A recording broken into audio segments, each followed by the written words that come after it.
Okay, alo mingla ba khamya. Alo travel si lo play pe mo pe fe.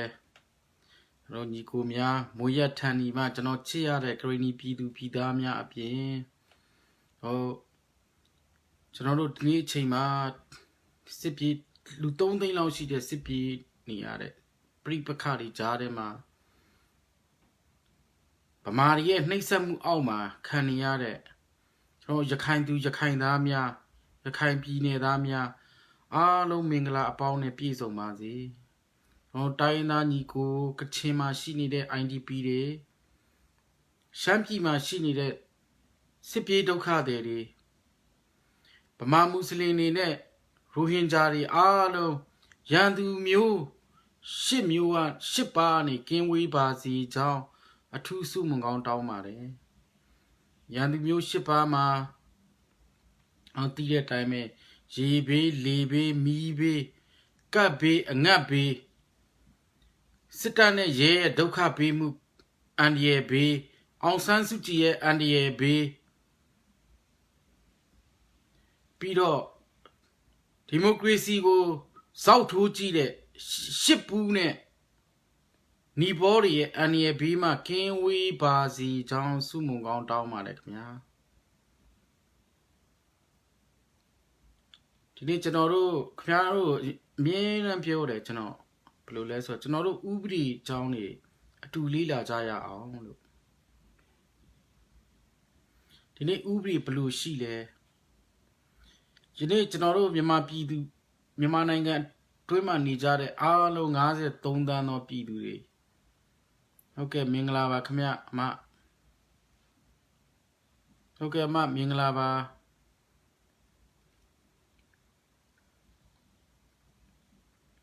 အားလုံး53သန်းရှိတဲ့ပြည်သူတွေကျွန်တော်တို့ဘယ်ဥပဒေနဲ့သွားလဲဟုတ်ကဲ့ကြော်မင်္ဂလာပါခင်ဗျာ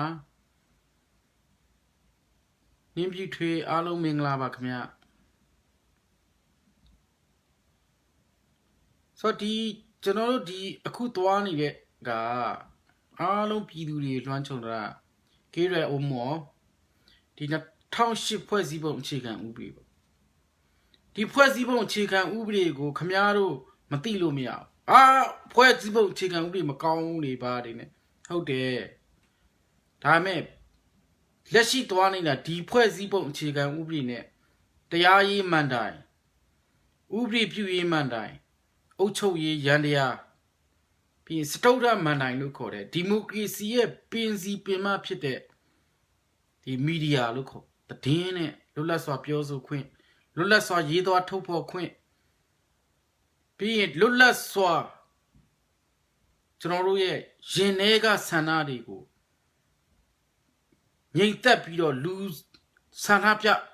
ထုတ်ဖော်ပိုင်ခွင့်နေလွတ်လပ်စွာကိုးကွယ်ပိုင်ခွင့်နေဟုတ်တယ်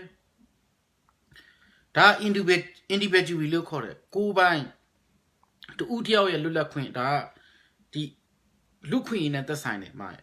ဒီဒီမိုကရေစီမှာပြီးရင်လွတ်လပ်စွာတော့တရားမျှတတဲ့ရွေးကောက်ပွဲတွေဖြစ်ဖို့လို့ကောင်းမွန်တဲ့ဒီလူတူတယောက်ချင်းကိုအကာအကွယ်ပေးမဲ့ဥပဒေအပြင်လူအစုအဖွဲ့အများကြီးကိုကာကွယ်ပေးတဲ့ဥပဒေကိုလည်းရှိသေးတယ်နောက်တစ်ခုကကျွန်တော်တို့ပေါ့ Granny တွေဆိုဌာနေတိုင်းရင်းသားတွေရှိတယ် energetic people လို့ခေါ်တယ်တကယ်ချစ်ယူဆွဲလူတွေဌာနေတိုင်းရင်းသားဒီမှာမွေးဒါဒီရဲ့အခွင့်အရေးတွေလည်းရှိတယ်အမရဲ့ဆိုခုနဘာသာရေးဆိုင်ရာဆိုလွတ်လပ်စွာကိုယ်ကိုယ်ပိုင်ခွင့်ဟုတ်တယ်ဒါ individual right ပေါ်မှာမူတည်ပြီးတော့နောက်များလာတဲ့ဒီဘာသာကိုယ်ကိုယ်မှုတွေများလာရင်သူက universal right နဲ့ဒီဘုံကျောင်းတွေတရုတ်တွေဆိုဘုံကျောင်းတွေစောက်တယ်မန္တလေးမှာဟိုကဗလီတွေစောက်တယ်ကျွန်တော်ချက်တွေစောက်တယ်ဒီဘုံကျောင်းတွေစောက်တိုးတော့စောက်ပိုင်ခွင့်ရှိတယ်ဥပဒေရှုထောင့်ကကြည်ရဥပဒေရှုထောင့်ကိုချင်းကပ်ကြရတယ်ခေါ်တော့ဘယ်ဘာသာပဲဖြစ်ဖြစ်ငါဒီဥပဒေပြဋ္ဌာန်းပြီးတော့ငါဘာသာကြီးစိုးရေးလုပ်လို့မရဘူးဒါဥပဒေရှုထောင့်ကသွားတယ်ဆိုတော့ကျွန်တော်2008ဖွဲ့စည်းပုံအခြေခံဥပဒေရှုထောင့်ကိုကျွန်တော်သွားလေ့လာဆိုတော့ဒီနေ့အစိုးရနဲ့2008ဖွဲ့စည်းပုံအခြေခံဥပဒေနဲ့ဘလောက်ကိုက်လိုက်ရောညီလဲဒီပေါ်မှာကောပေါ့နော် ဖွဲ့စည်းပုံအခြေခံဥပဒေနဲ့ပြဋ္ဌာန်းထားတဲ့အရာတွေလိုက်နာလားဒါတွေကိုသွားကြည့်ရမယ်ချိုလေးရေမင်္ဂလာပါခင်ဗျာပြင်စနာမင်္ဂလာပါခင်ဗျာ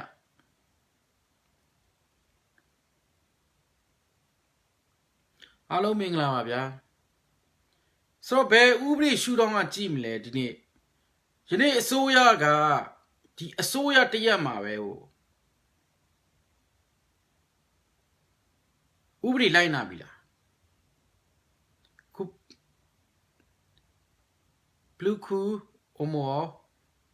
ဥပဒေကိုလိုက်နာပြီလားဘယ်ရှုထောင့်နေရာတစ်ချက်ကြည့်မယ်ဝေယံမင်းမင်္ဂလာပါခင်ဗျာမင်္ဂလာပါဗျအားလုံး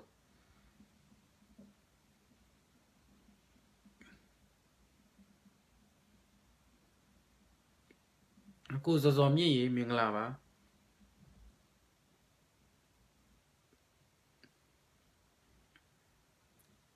အားလုံးမင်္ဂလာပါခင်ဗျကျွန်တော်တို့ကဒီဆွေးနွေးပွဲလုပ်နေတာသိလားသူများကိုတွားထိခိုက်တယ်ဒီပေါ့နော်သူများပါတီကိုတွားထိခိုက်တယ်ဒါတွေပြောနေတာမဟုတ်ကျွန်တော်တို့ပြောနေတာကဥပဒေကြောင်းနဲ့ကျွန်တော်ဆွေးနွေးနေတာကျွန်တော်တို့ဒီလိုဆွေးနွေးပွဲမှာအောက်ကနေလာပြီးတော့ဆဲကြတယ်ဟိုနီပေါ်တွေကပေါ့နော်ဘာတွေဆဲလဲဆိုတကယ်ကိုအမေဒီပေါ့နော်လိန်ပိုင်းဆိုင်ရာနဲ့တကယ်ကိုတော်တော်များများကိုဆဲကြဆိုတော့ဒီအကောင့်နေကြတော့မြန်မာ Facebook ထန်းကဘာလို့မပိတ်တာလဲလို့ကျွန်တော်လည်းမေးချင်တယ်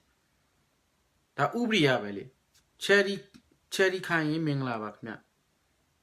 အတူမင်္ဂလာပါကိုထက်မြက်မင်္ဂလာပါခင်ဗျဆိုဘာလို့ဒီလူတွေတွက်ကြတော့ဥပဒေကြဆဲပိုင်ဝင်ရှိတယ်အခြားလူတွေကစကလုံးမှားတယ်ဆိုပြီးတဲ့စီးမြင့်စီကန်းနေနဲ့ကြတော့ Facebook အကောင့်မှာပိတ်ပစ်လိုက်တယ်ဆိုတော့ကျွန်တော်မေးချင်တယ်ဒီဥပဒေလမ်းကြောင်းနေပေါ့နော်ဆိုတော့ကျွန်တော်တို့အခုဒီ53တန်းကျော်တော့ကျွန်တော်တို့ဒေါ်စာနီရေမင်္ဂလာပါ53တန်းကျော်တော့ဒီမြန်မာပြည်မှာပြည်တော်စုမြန်မာနိုင်ငံမှာနေတဲ့လူတွေအခုက2008နဲ့ဖွဲ့စည်းပုံနဲ့အုပ်ချုပ်ထားတယ်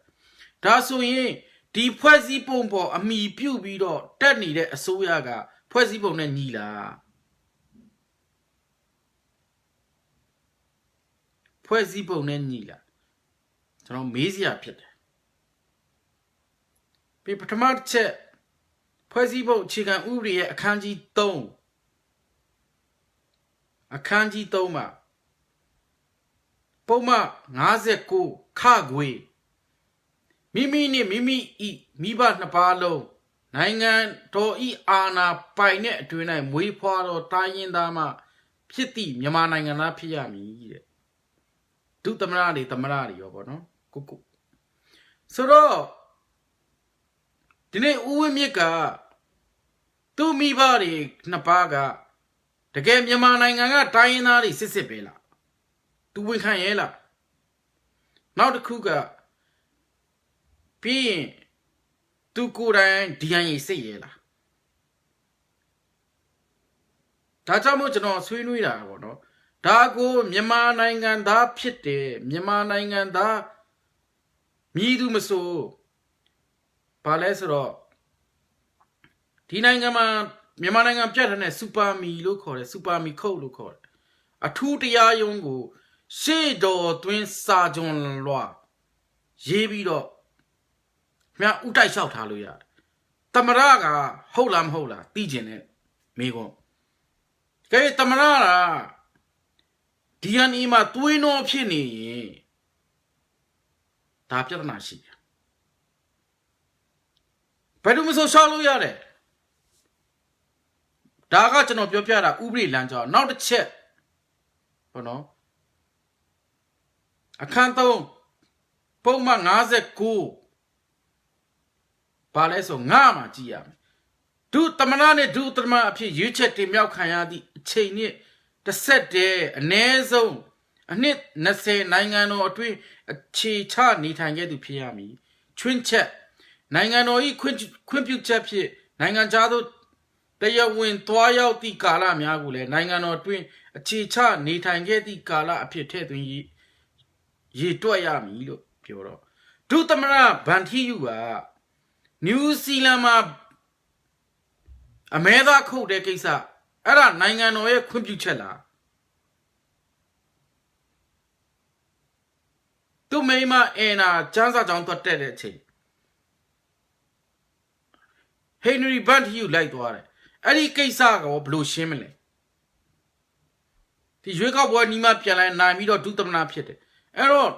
၄နှစ်၅နှစ်ကြာတော့ထွက်သွားတယ်ထားသူနေခဲ့တာဒါဆိုနိုင်ငံသားကိုဘာလို့သွားခဲ့ရလဲအဲ့ဒါကိုတရားရုံးတော်မှာရှေ့တော်တွင်းစာကြွန်လွာနဲ့အထူးတရားရုံးတော်မဟုတ်သူကကြတော့ဘယ်လိုလဲဆိုနိုင်ငံတော်တရားရုံးဆင်းလောက်ဒီမရမသွားသေးရသေးဘူးသူအမှုကြတော့ဒီသူနေထိုင်ညာပေါ့နော်မွေးခဲ့တဲ့နေရာနဲ့ဒီပေါ့ immigration ဥပဒေကကျွန်တော်တရားရုံးတင်လို့ရတယ်ဒါအဲ့ဒါပြောပြတာဘာလဲဆိုတော့ကျွန်တော်ဥပဒေကြောင့်တစ်ချက်ချင်းလေးလာတစ်ချက်ချင်းလေးလာရင်ဘာလဲဆိုတော့ပြည်သူတွေကိုဒီအကြောင်းမျိုးမျိုးပြပြီးတော့ဖမ်းတယ်ရတယ်ကျွန်တော်တို့ကလည်းဥပဒေကြောင့်ကပြန်ပြီးတော့အဲ့ဒါကိုသွားမယ်ဆိုတော့ခုနကပြောသွားတဲ့အချက်နှစ်ချက်လုံးကရှေ့တော်အတွင်းကျွန်တော်အပြင်ကျွန်တော်တို့လုပ်လို့ရတယ်အဲ့ဒါကိုရှောက်ပိုင်ခွင့်ရှိတယ်ရှောက်ပိုင်ခွင့်ရှိပါတယ်လုပ်ရဲဖို့ပဲလို့တယ်ဥမာအဖြစ်ဆိုတော့နောက်ထပ်အဲ့ဒီအခန်း3မှာပဲပြန်ပြထမ်းထားသေးတယ်ဘာလဲဆိုတော့ပုံမှန်64ပေါ့နော်ဒီပုံမှန်64ရမြည်သူမဆိုနိုင်ငံသားဖြစ်ရင်ရှေ့တော်တွင်းစာကြုံလာနဲ့မိမိတက်ဆိုင်ရာပြည်နယ်တိုင်းဒီပေါ့နော်တကယ်စူပါမီခုတ်လို့ခေါ်တယ်နိုင်ငံရဲ့အထူးတရားရုံးမှာကြိုက်တဲ့လူတင်လို့ရဒါဒီဖွဲ့စည်းပုံအခြေခံဥပဒေကိုအချိုးဖောက်တာဖြစ်တယ်ပုံမှန်64နိုင်ငံတော်သမ္မတဘာရေးထားလဲနိုင်ငံတော်သမ္မတသို့မဟုတ်ဒုသမ္မတများသည်တဲ့ခုဤအဖွဲ့ဝင်ဖြစ်လင်နိုင်ငံတော်သမ္မတသို့မဟုတ်ဒုသမ္မတများအဖြစ်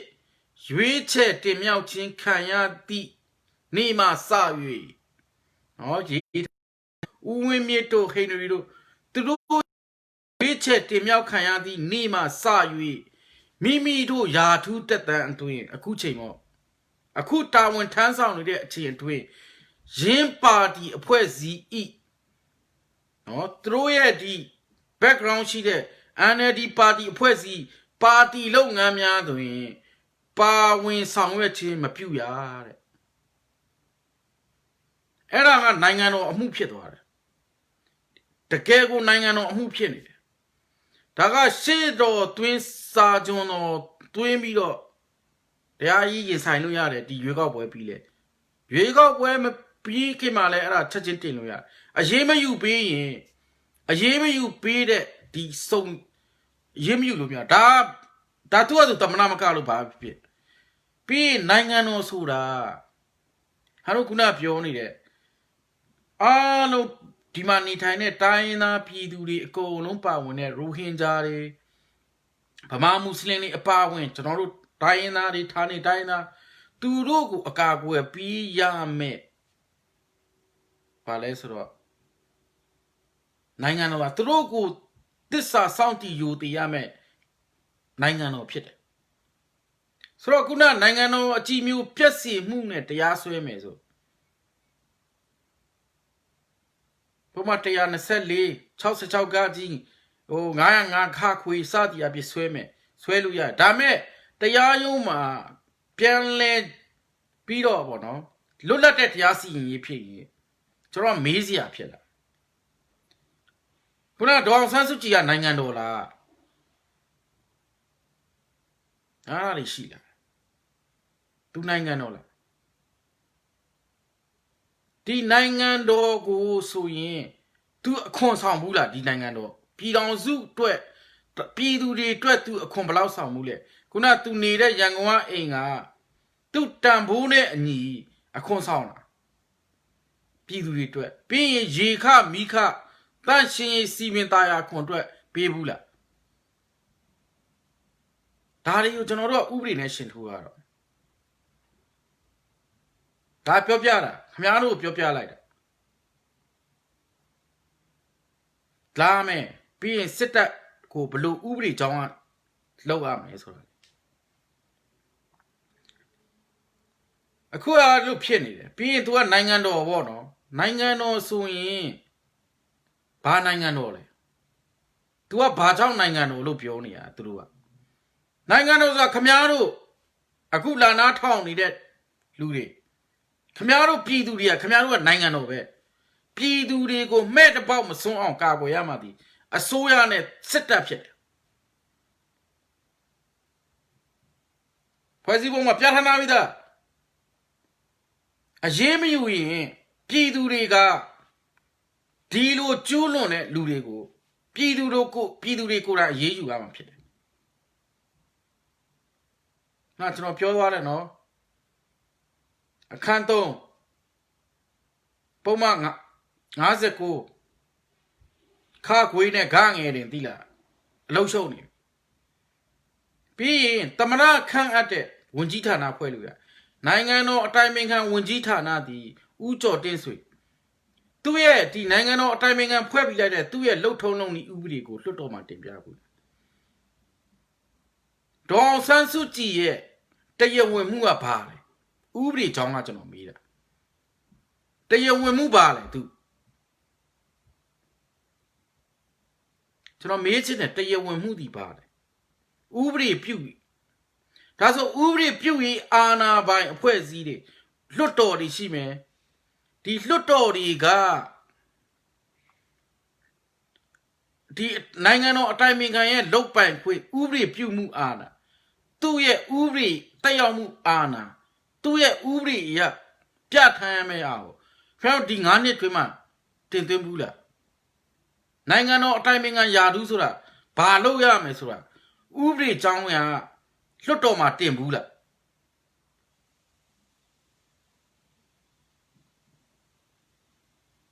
ကျွန်တော်ပြောတယ်ပြည်သူလွတ်တော်ကြီးမှာတင်ဘူးလား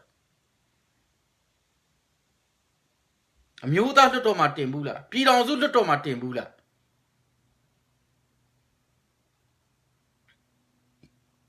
လူမင်းရိုက်တဲ့ဗိုလ်ချုပ်အောင်ဆန်းကားကိုစီဖို့ကြတော့ပြည်တော်စုလွတ်တော်ထိတက်တောင်း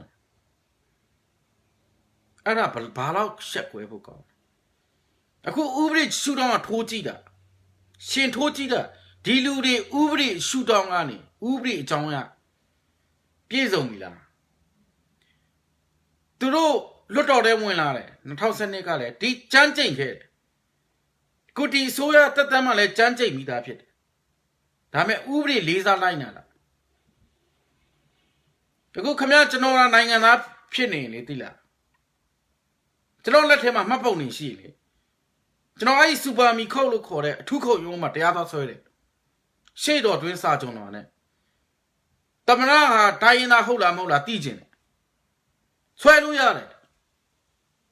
ဒီအရင်စစ်လို့ပေါ်ရင်တော့သိပြီလေဒီအရင်စစ်မှာတော့ဒီခက်ကတရုတ်သွေးပါတယ်ဆိုလို့ကတော့နားထားတော့โอเคနားသွားမယ်ပြီးရင်ဒေါ်စုရဲ့ဥပဒေမဲ့ပြုမှုလောက်ရတယ်တရားစွဲပိုင်ခွင့်ရှိတယ်ကျွန်တော်နိုင်ငံသားအခွန်ဆောင်ထားတဲ့ဒီလိုမျိုးနဲ့တရားစွဲလို့ရတယ်နားလဲလားခုစစ်တပ်ညှိနေပြီဘာနဲ့ညှိလဲနိုင်ငံတကာဥပဒေနဲ့ညှိနေတယ်ခင်ဗျားတို့ပြောနေတဲ့မျော်လွင့်တောင့်တနေတဲ့အာထူးပီကြောင့်ဘယ်ကောင်များအကျယ်ပွင့်ပြောပြီလဲresponsibility to protection တာဝန်ခံတာဝန်ယူမှုနဲ့အတူပြည်သူတွေကိုအကာအကွယ်ပေးခြင်းဆိုတဲ့ accountability ဒါကိုဘယ်အကြောင်းကြောင့်ဖြစ်လာလဲသိလားအချက်၄ချက်ပြည့်စုံရင်ရတယ်ဒါကုလသမဂ္ဂမှာ2005မှာဆုံးဖြတ်လိုက်တာဒါကို4 key လို့ခေါ်တယ်တော့၄ချောင်းလို့ခေါ်ဘာကြောင့်မို့လဲgenocide ဖြစ်နေတယ်မယ် war crime စစ်ရာဇဝတ်မှုတွေကျူးလွန်နေတယ်အန်တိုနီကလင်းစင်ဖြစ်နေတယ်တိုင်းရင်းသားတွေကိုတတ်တယ်ဒုက္ခသည်စခန်းပို့တယ်ဒီမှာကချင်တွေဖြစ်နေတယ်လို့ရှမ်းတွေဖြစ်နေတယ်လို့ကျွန်တော်တို့ကရင်တွေကရင်တွေဖြစ်နေတယ်လို့နောက်တစ်ခုက crime against humanity လို့ခေါ်တယ်လူသားမျိုးနွယ်ဆိုင်ရာစန့်ကျင်အခုကြည့်ကျောင်းနေမှာဗမာမွတ်စလင်တို့တိုင်းရင်းသားဆိုတူတူမထိုင်ကြဘူးတဲ့ကျွန်တော်တို့တိုင်းရင်းသားတွေခရစ်ယာန်ဖြစ်နေတဲ့ကျောင်းမှာတိလာဖះထိုင်ရှိခိုးရင်ကျွန်တော်တို့ကမရှိခိုးရင်အဲ့လိုမျိုးဒါတွေဖြစ်နေပြီခွဲခြားဆက်ဆံခံရတာလေဆရာမကိုယ်တိုင်ကစာသင်ပေးတာတော့မှဘလို့မြေဖြူထုံးနဲ့ကောက်ပေါက်လဲတိလာဒါတွေဒီဖြစ်စဉ်၄ခုရှိရင်R2P ဆိုတာအရေးယူလို့ရတယ် R2P ရဲ့လုပ်ငန်းစဉ်အဆင့်ဖြစ်တယ်ဘာတွေစလာလဲဥမာကိုဖီအာနန်တို့ကိစ္စမျိုးတွေကိုဖီအာနန်အစီရင်ခံစာမှာဖြန့်ဖြေရေး mandation လို့ခေါ်တယ်ဖြန့်ဖြေပေးတယ်တိချဟို professor ရန်ဟီလီတို့တွေဖြန့်ဖြေပေးတယ်မရဘူးမရတော့နောက်ဒုတိယပိုင်းသွားနေတယ်အခုဘာလဲ mechanism ရန်တရားတစ်ခုလုံးကိုထိန်းချုပ်နိုင်မှုအတွက်ဒီဖြစ်တွေကို mechanism နောက်တစ်ချက်ကလာမယ်အခုစီးပွားရေးပိတ်ဆို့မှာ economic sanction လို့ခေါ်တယ်ဒါလည်းတိတ်မကြောက်တာနောက်ဆုံးချက်ကရည်တည်တာဆိုကုလသမဂ္ဂတော်စီမှာအခန်းခွန်ချက်တာ7 power ဆိုတဲ့အခန်းခွန်ပိုက်အာဏာရ staff of military staff of military ဆိုရှိလုံခြုံရေးဒီလူသားမျိုးတွေမပြောက်ပြဲခိန်းတွေတို့မှာဥပဒေရှိဒါဖြစ်သွားတယ်ဖြစ်လာနိုင်တယ်ဆိုတဲ့ဖြစ်နေပြီကွာဥပဒေမှာလေးစားလိုက်တာလေနောက်ဆုံးကိုယ်စိတ်ချင်းပါ27ပြည်လုံးနဲ့ငိမ့်ချမ်းရေးဆိုပြီးတော့ဥပဒေစိတ်တော့အဲ့ကလုံးသုံးရပြီဟုတ်ရင်ဥပဒေကြပြဿနာချမ်းမှာဆိုလို့ဒီပြည်လုံးဒီမြန်မာနိုင်ငံပြည်အောင်ဖြစ်ပေါ်ကဒီပြည်လုံးစာချုပ်ဆိုပြည်စီပြည်မိုက်မှာဖြစ်ပေါ်တာအောင်ဆန်းလုပ်ခဲ့တာမဟုတ်အောင်ဆန်းကရှာရှည်ပြီးတော့တိလာသွားပြီးတော့ဗြိတိန်မှာလက်မှတ်သွားထိုးတာပြီးရင်အောင်ဆန်းအက်တလီစာချုပ်ဆိုတဲ့1949ဇန်နဝါရီ29ရက်ထိုးခဲ့တာဒီကိုထားအပိုင်ရှိမှပြန်ကြည့်ဒီပြည်တော်သူကြီးကိုမလွဲမသွေထူထောင်မှမယ်လို့ Federal System အမှန်ပါလေသူတယောက်တည်းသွားထိုးတာတိုင်းရင်းသားမပါလို့ဟိုကမယုံတာသူတို့ကိုစက္ကူဖြူစာတမ်းပြီးပြီးသားစက္ကူဖြူစာတမ်းမှာကနေဒါကဲ့သို့နယူးဇီလန်ကဲ့သို့အဲ့လိုပူပေါင်းဆောင်ရွက်ရမယ်ဆိုတဲ့ဒီ principle ဥပဒေအကြောင်းအရာအကုန်ပါရရပေးပြီးသားဒါကိုတောင်တန်းဒေသတိုင်းရင်းသားတွေကိုမပြအောင်အဲ့လိုဖြစ်နေကြ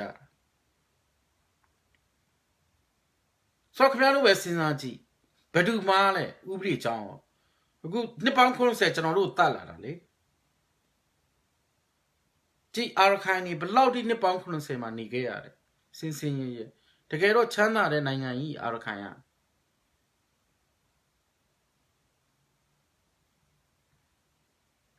ဒါကြောင့်မို့ကျွန်တော်ပြောချင်တာနောက်ဆိုအကြံဉာဏ်ပြုချင်တယ်ကျွန်တော်ဥပဒေအကြောင်းကခုနပြောတဲ့အချက်3ချက်လောက်နဲ့တည်းခင်ဗျစူပါမီခုတ်လို့ခေါ်တဲ့အထူးတရားရုံးမှာခင်ဗျရှောက်လိုက်ကြည့်ပြရှေ့တော်သွင်းစားကြုံတော့နဲ့နားကားဝမ်းမဲ့ကောတော့အခုစစ်တပ်ကပြဿနာရှိနေပြီစစ်တပ်ကပြဿနာရှိနေပြီဒီအမေရိကန်သမရအပြောင်းလဲတခုတက်လာမဲ့ဂျိုးကဥပဒေပညာရှင်ကမ္ဘာနိုင်ငံရဲ့ဖြစ်ပျက်နေတဲ့ဥပဒေအကြောင်းအရာတွေသိလေးစားရတယ်ပြီးတော့အားပေးအားမြောက်ဖြစ်ပြီးအကူညီတဲ့လူအခုဖြစ်နေတဲ့ဒီအော်တိုဘာဒီနှစ်အောက်တိုဘာ23ရက်နေ့ကတင်သွားတဲ့ထဲမှာနောက်ဆုံးအစီရင်ခံစာ crime against humanity လို့ခေါ်တယ်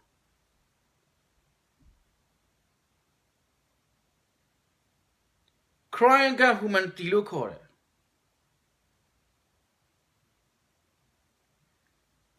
လူသားမျိုးနွယ်ဆိုင်ရာစန့်ကျင်တဲ့ရာဇဝတ်မှုခုရာဇဝတ်မှုမြောက်နေတယ်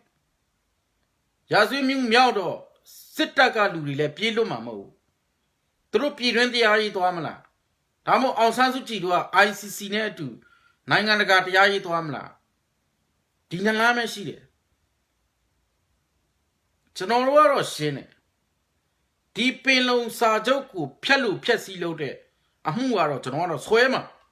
မရရအောင်ဆွဲချင်ပင်လုံစာချုပ်ဆိုတာအသိမှပြုတ်ထားပြီးသား53နိုင်ငံကဘာလဲဆိုတော့ Commonwealth country လို့ခေါ်တယ်ဓနသဟာရနိုင်ငံကြီးဒီပင်လုံစာချုပ်ဆိုပြည်တော်စုကြီးဖြစ်ပြီးပေါ်ပေါက်လာတာတကယ်တော့ဒီပင်လုံစာချုပ်ကိုကချင်ကဒူးဝါးတွေအပြင်ညောင်ရွှေစော်ဘွားတမန်ကြီးဆက်ရွှေတိုက်ကတကယ်ကိုတကယ် recognize အားလုံးကို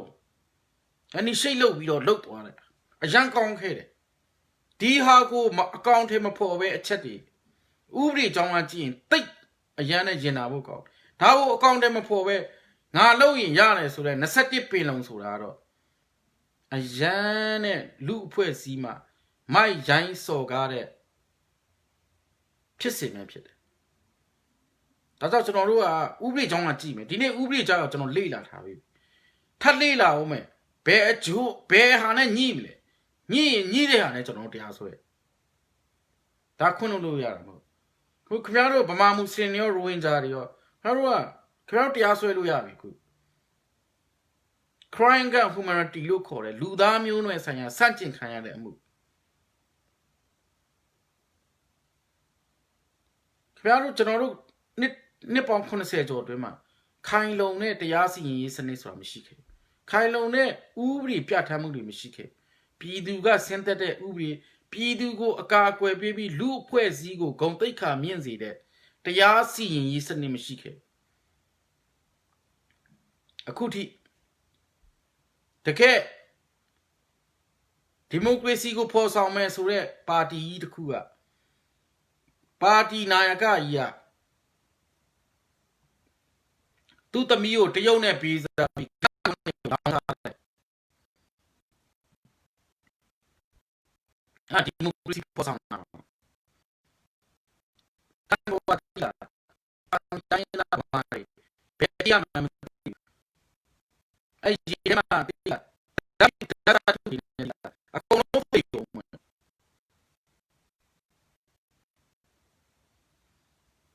ဒါကြောင့်မို့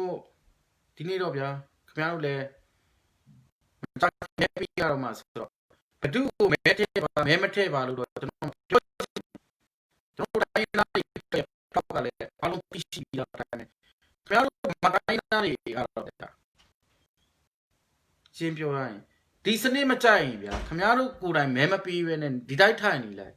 ကောင်းမွန်တဲ့စနစ်ဖြစ်ထွန်းလာအောင်ပြည်ပမှာရှိနေတဲ့တိုင်းရင်းသားညီကိုတွေအားလုံးနဲ့လက်တွဲပြီးတော့ခင်ဗျားတို့ရဲ့လူနေမှုစနစ်လူနေမှုဘဝခင်ဗျားတို့ရဲ့ဂုဏ်သိက္ခာဖြစ်တဲ့တရားမျှတခြင်းဂုဏ်သိက္ခာရှိတဲ့တရားစီရင်ရေးစနစ်ဖြစ်အောင်ကျွန်တော်တို့ပူးပေါင်းဆောင်ရွက်လို့ရတယ်။သမီးမွေးလိုက်ရင်ဘောအဲ့ဒီတင်ရမယ်တရုတ်အိမ်မှာတန်တိုက်ဖို့ဆိုတဲ့ဘဝနဲ့လွတ်မြောက်အောင်ကြိုးစားခြင်းခင်ဗျားတို့ဘာလို့လဲဆိုတော့ပါတီနာကသမီးကိုတရုတ်နိုင်ငံအောင်စားပြီးကတ်ဘောနဲ့ကိုဒီမှာတူတူကိုလောက်ထားပြီးတာနာမည်တဲ့ပြောတယ်ဘယ်ကောင်လဲဆိုတာကျွန်တော်တို့ကုန်ပြီနောက်ကောင်ရှိတယ်မိတိလာတော့ခိုးရမပင်တီလက်တနီယန်သူ့ကိုတရုတ်ကိုလောင်းစားပြီးတာအဲ့ဒီတကြောမှရေထွက်ပေါက်တော့ရေတော်မှလက်ရက်တွင်းဆိုတဲ့သဲလေးတွေတူးထားတာအခုရေတောက်ဖို့တော့ရှိတယ်မဟုတ်အဲ့ဒါဘယ်ကောင်လဲ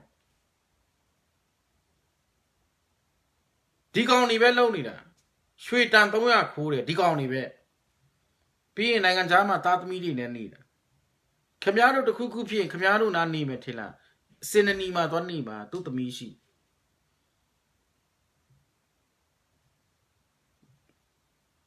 ဒါကြောင့်မို့အား ပြီလားကျွန်တော်မဲဆွဲတာဘာလာခင်ဗျားတို့ဒီနီပေါ်ဆိုတာလေဒီအိုမာနဲ့ဒီအောက်လို့ပဲဒီတော့မေဝင်းပြပစံပြီးနေတယ်တော့မေဝင်းပြကတော့ရှင်းတယ်ပတ်လို့ပြီးအဲ့ဒီကျွန်တော်မင်းတို့ဒါဆိုမှုမောင်တာမယ်ဘယ်လောက်ဖြစ်မယ်ဆိုတော့ဟိုကမဲဒါတော့ကျွန်တော်ပြတ်တဲ့တောင်းနေတယ်ကျွန်တော်ကဥပဒေရှောင်းနေရတယ်ကျွန်တော်နိုင်ငံမှာလည်းပြင်ထားတယ်ဒီကောင်းနေဒီလိုလုပ်မယ်ဆိုရင်ဘယ်ဥပဒေနဲ့တောင်းနေလို့လုပ်ရမယ်ဆိုကျွန်တော်ပြင်ဆင်ထားပြီးသားဆိုတော့အဓိကအားတို့ဗမာတိုင်းရင်းသားပြည်သူတွေအညာဒေသလူတွေအကောတော့အားတို့ကျမကြီး စိုက်ကြပါရန်သူမျိုး၈ပါးကင်းဝေးအောင်နေကြပါပြီးရင်ခမားတို့ရဲ့သမီးလေးတွေမွေးလာမဲ့သမီးလေးတွေဝေါ်အိုက်နီတင်ပြီးတော့အိမ်ဖော်မလောက်ခိုင်းစေချင်တော့ဘူးဗျာဆိုတော့ကျွန်တော်တိုင်းရင်းသားတွေနဲ့ပူပေါင်းပါအားလုံးကိုကျွန်တော်ပြောချင်တာခါတို့လည်းလူပဲကျွန်တော်လည်းလူပဲဒီမတရားမှုလူမျိုးကြီးဝါဒဇက်သွင်းပြီးတော့သူ့ကိုဂျိုးရှာတဲ့လူတွေသူ့သမီးတွေသူ့သားတွေကြတော့နိုင်ငံခြားမှာနေတယ်တကယ်အရွယ်ကောင်းလေးသမီးတွေကြတော့ရန်ကုန်မှာဟိုတယ်မှာကွန်ဒုံရောင်းရတဲ့ဘဝအင်္ဂလိပ်ဒီစကားလေးပြောပြီးတော့တခွားသီးတွေငပြောသီးနေနဲ့မိပြီးတော့ကိုသမီးဖင်ကိုနောက်ကနေကင်မရာလာရိုက်တဲ့ဩစတြေးလျငပြောသီးအင်္ဂလန်ကတခွားသီးကိုကြတော့အရေးမယူအလို့တွေဖြစ်နေတာခမားတို့ပဲအတိကပါခင်ဗျားတို့ကလူအင်အားလည်းများတယ်ခင်ဗျားတို့ participation လုပ်နိုင်ရင်ဒီဘက်ကအားတို့ရဲ့ပေါ့ခင်ဗျားတို့အတွေ့အကြုံတင်နေပါပြီဝါအကြီးတင်ပြီးတော့ဒီလားသမီးကို import လုပ်ခိုင်းတာအင်္ဂလန်ကဒီလားတော့နဲ့ဩစတြေးလျကပြောပြီးပေါင်းစားတဲ့ဘဝတွေခင်ဗျားတို့စာနာပါအားလုံးကိုကျေးဇူးတင်တယ်နောက်တွေ့တာကျွန်တော်ဥပဒေကြောင်းကျွန်တော်စိတ်လာကြမယ်ကျွန်တော်ဥပဒေကြောင်းကချင်းကပ်ကြမယ်အားလုံးကျမ်းမာရေးဂရုစိုက်ကြပါခင်ဗျာဟုတ်ကဲ့ကျေးဇူးတင်ပါတယ်ခင်ဗျာ